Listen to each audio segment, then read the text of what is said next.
అందరికీ నమస్కారం. వాగ్దేవి సరస్వతి ఛానల్కి స్వాగతం. నేను విశాలక్ష్మి శిష్ట.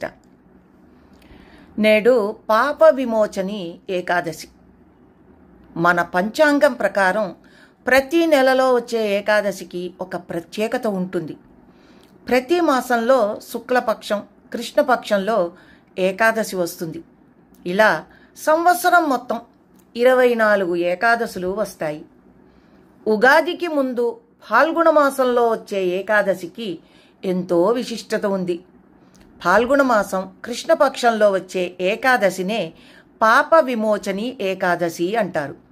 దీనినే పాప నాశని ఏకాదశి అని కూడా అంటారు. అంటే పాపాలను తొలగించే ఏకాదశి అని అర్థం. దీని వెనక ఒక కథ ఉంది.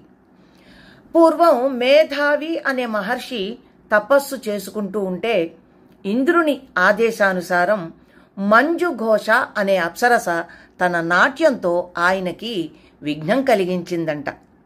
ఆమె నాట్యానికి చలించిన మేధావి తన తపస్సుకి విఘ్నం కలిగించింది అన్న ఆగ్రహంతో ఆ మంజు ఘోషకి రాక్షస రూపం కలగాలని శపించారట.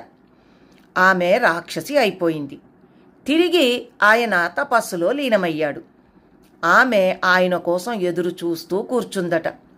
ఆయన తపస్సు పూర్తయ్యాక ఆమె ప్రార్థిస్తే మేధావి అనుగ్రహించి పాల్గొన మాసం కృష్ణపక్షంలో వచ్చే ఏకాదశి తిథి నాడు ఉపాసన చేసి శ్రీమన్నారాయణమూర్తిని అర్చిస్తే రాక్షస రూపం పోయి తిరిగి నీ అప్సరస రూపం పొందుతావు అని శాప విమోచన మార్గాన్ని చెప్పారు.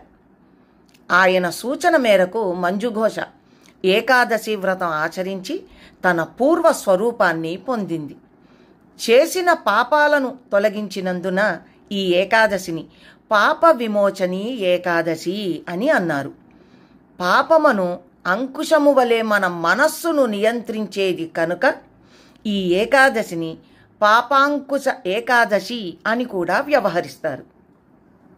ఈ రోజున ఏకాదశి వ్రతం పాటిస్తే తప్పక ఫలితం లభిస్తుంది అని పురాణాలు సైతం చెబుతున్నాయి.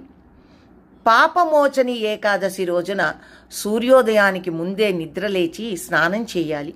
ఈ పవిత్రమైన రోజున శ్రీ మహావిష్ణువు ఆలయానికి వెళ్ళి ఆరాధించాలి. స్వామివారికి ఈరోజు పసుపు రంగు దుస్తులను అర్పించాలి. దీని తరువాత 11 పసుపు పువ్వులు, 11 రకాల తీపి పదార్థాలని స్వామికి అర్పించాలి. అనంతరం విష్ణువు నామాలను, మంత్రాలను జపించాలి. అదేవిధంగా ఈ రోజంతా ఉపవాసం ఉండాలి. ఈ రోజున ఉపవాసం ఉండి విష్ణుమూర్తిని ఆరాధిస్తే పాపాలు తొలగిపోతాయి అని శ్రీకృష్ణుడు స్వయంగా అర్జునునికి చెప్పినట్లు పురాణవచనం.